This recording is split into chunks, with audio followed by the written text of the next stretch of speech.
business owners, if you become successful enough, you're going to get sued. You can get sued by an employee. You can get sued by a client. You can get sued by a colleague or a competitor. There's going to be some type of either a contractual dispute or a car crash. One of your guys crashed into someone with a vehicle owned by your company. There's going to be something that happened. Right, but you're talking about when they're piercing the corporate veil, or? Well, here's the thing.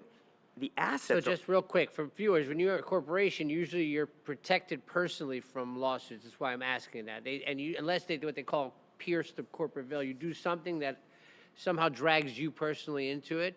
That's why I'm asking that question. Sure. So just to kind of bring So it depends on what it is. Like, so for instance, you and I own law firms. Right. Law firms are a little different. Like, my law firm's a corporation, like I said, but I'm drafting the documents. Like, any lawsuit against my law firm, I'm going to be in that anyway. There's not a way. So what I have to do is shield my personal assets from the liability of my business. So in my case, my asset protection is I want to take the cash, the brokerage accounts, the other investments, whether it be real estate or other businesses, and keep those far away from my law firm.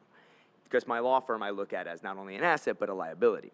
Sometimes, a lot of my clients that need this asset protection for their business, they are in businesses that are immediately litigious on their face. Right. So I have a lot of rehab centers, a lot of assisted living facilities, anything electrical, engineering, or generators. I have those. I have big companies with lots of employees. And what happens is they look at their entire company as an asset. And I point out how they're going to be sued. So I look at the structure and I say, so I have a very close friend that lives out in Dallas. And when he was doing his asset protection for his new company, which his company, and you'll hear what he does and you'll immediately say, yeah, that's a lawsuit waiting to happen, is he has a bunch of daycare centers throughout Texas that take care of high-need children. So that could be a child who has cancer or MS or any type of disease or just maybe they're just severely autistic, whatever it is. And what they do is they pick the kids up from home and bring them to the centers with buses. Oh, wow. So I'm thinking, all these different things that might happen with the nurses that are there and the teachers and the this and the that, anything could happen. Well, one of the things I saw immediately was I said, how are the buses owned? And he said, they're all owned by the same company. I said, we're killing that right now. Right. So what we did was each piece of real estate is owned by a different LLC. The company, the operating company, is an LLC. Accounts receivable is an LLC.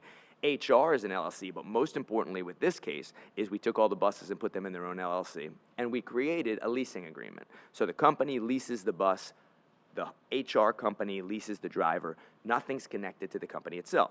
Well, it's a nightmare for a litigator. So what nightmare. And like, what my litigating brain's going like, oh, you absolutely. bastard. Take the insurance and oh, run. you bastard. Yeah, exactly. You take the insurance and run. Right.